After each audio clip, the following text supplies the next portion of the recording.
Eerieville-Wondrous Destiny, Chapter 1. Molly's heart pounded fast and her footsteps swooshed as she ran through the woods. Her long, puffed dress turned brown at the bottom from the dirt she was stepping on. Why didn't I bring a map? She thought. She stopped running and grabbed her mushroom-shaped hat she was wearing. Apparitio Via, she exclaimed as she put her hand inside it. It had white circular dots. Suddenly, a compass came out of her hat. She looked at it, trying to identify what exactly it was. A compass? She exclaimed with a frown. I regret coming here. I just wanted to explore the forest a little. Her magic hat worked fine. Out of it, she could conjure items that would help her in a time of need. The only problem was that she did not know which direction her home, the Bee Queen's castle, was. East? West? Maybe north? She put the compass on her pouch, her mushroom hat back on her head, and kept on running on a dirt road that was barely visible. Her long, red hair moved like a wave as she ran. This road must take me somewhere. The road had overgrown bushes and grass. Obviously, the road had not been used much in a while. No use denying it. She was lost. A thick, humid forest surrounded her, and sunset was only a few hours away. The trees smelled like a combination of pine tree needles and strawberry. It was foggy, and there were several types of trees and plants in that interesting, unique forest. Crimson was tending to his crops when she was passing by. He lived several miles from Eerieville. He was wearing his usual clothes. A green and white sports shirt that said, "Weed Destroyer Yard Services," and green sports pants with white stripes. On his feet, he wore what seemed to be comfortable tennis shoes. Green and yellow.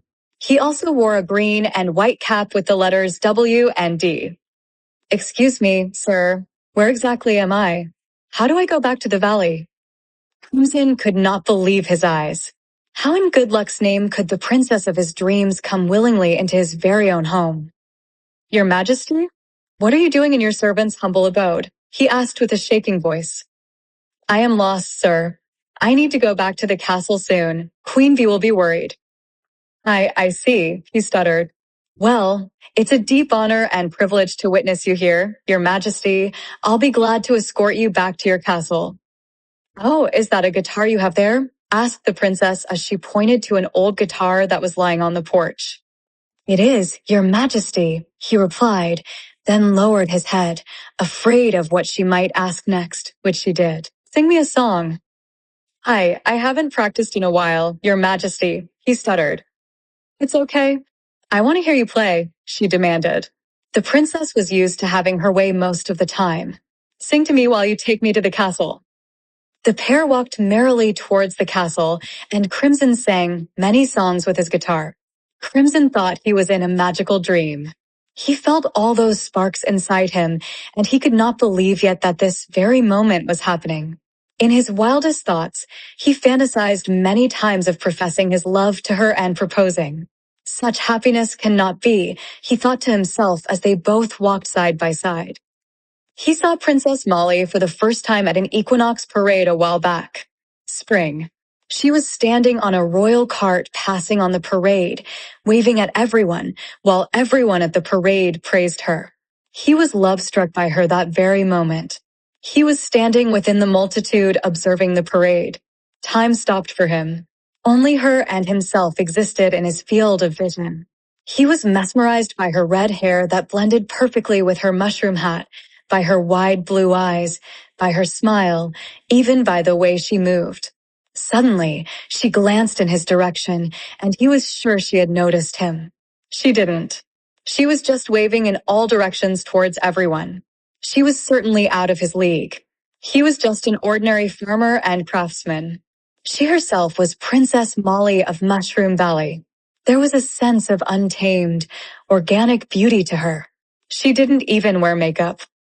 But at that moment, the green trees around them seemed to dance merrily as they walked through the pastured hills side by side. The early spring cool breeze caressed their skin just at the right rhythm. Nothing else existed in their minds but that loving moment. It was like a blissful dream. Unfortunately, fate had other plans for Crimson that day. and fate was about to knock his guitar down.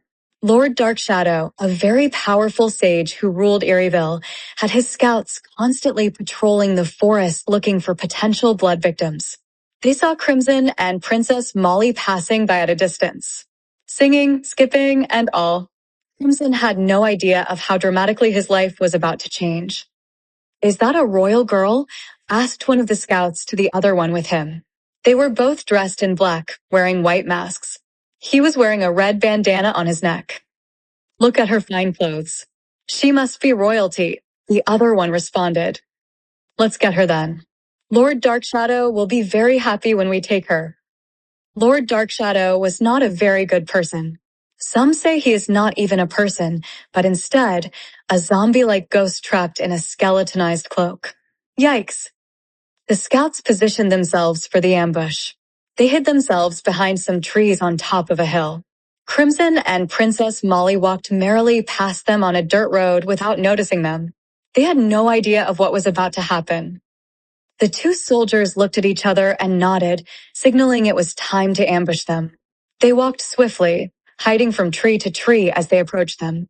Soon, they had reached the dirt road and started tipping-toeing quietly towards them from behind. Now they were just a few feet behind them.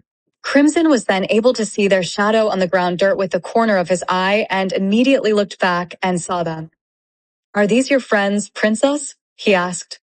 Molly looked at them closely and frowned, trying to find a resemblance of some sort. Just before she could conjure up an answer, the scout with the red bandana grabbed Princess Molly and the other one pushed Crimson back.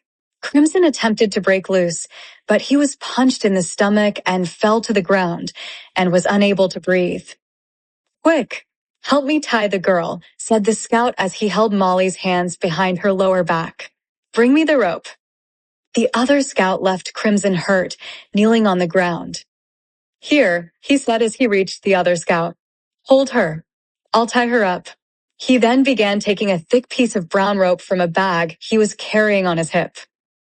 "I will not let them take my princess." "It's now or never," Crimson whispered to himself. He began to slowly stand up with his hands still on his stomach. "Hurry! Tie her to the tree. We gotta take care of this jerk," said the red bandana scout holding Princess Molly as he saw Crimson stand up. "No, let me go," yelled Princess Molly at the top of her lungs as she tried to break free. The other scout's hand trembled as he tried to tie her hands. "Hold her still," he screamed to the red bandana scout. "I am." "Hurry up," he responded. Once they tied her hands, they picked her up and carried her to the nearest tree to tie her to it. "Ah, why are you doing this?" "Let go of me," cried Princess Molly as she was being taken there, her legs kicking in midair. They tied her to the tree, and now she was unable to get free. "Let's take care of this loser," said the red bandana scout as he popped his neck and stretched his arms, preparing himself to fight. They ran towards Crimson, who was already up and limping towards them. "Hold him," instructed the red bandana scout as they were about to reach him. The other one nodded and grabbed him from the back, holding him tight from the underarms. Pow! Pop! Crack! Ag! Crimson cried as he was being punched in the face, shoulders, and stomach. Soon he was laying on the floor, touching his stomach again. Blood from his mouth and nose dripped onto the dirt road. Crimson was unable to get up and saw how the evil scouts ran back towards Princess Molly. The scout with no bandana was shaking his hand side to side rapidly, soothing his hand from the pain of punching Crimson. "Let's take her now," he said as he squeezed and rubbed his pained knuckles. The red bandana scout untied her from the tree and lifted her on his shoulders. "We need to hurry. Let's get her to Lord Darkshadow before sundown," he said as he held her. The other one nodded in response, and they began to run towards Eerieville. "No!" Princess Molly continued to cry and tried to set herself free by hitting and kicking. "Crimson needs help." "I will go rescue you," Crimson mumbled as they walked past him. I promise."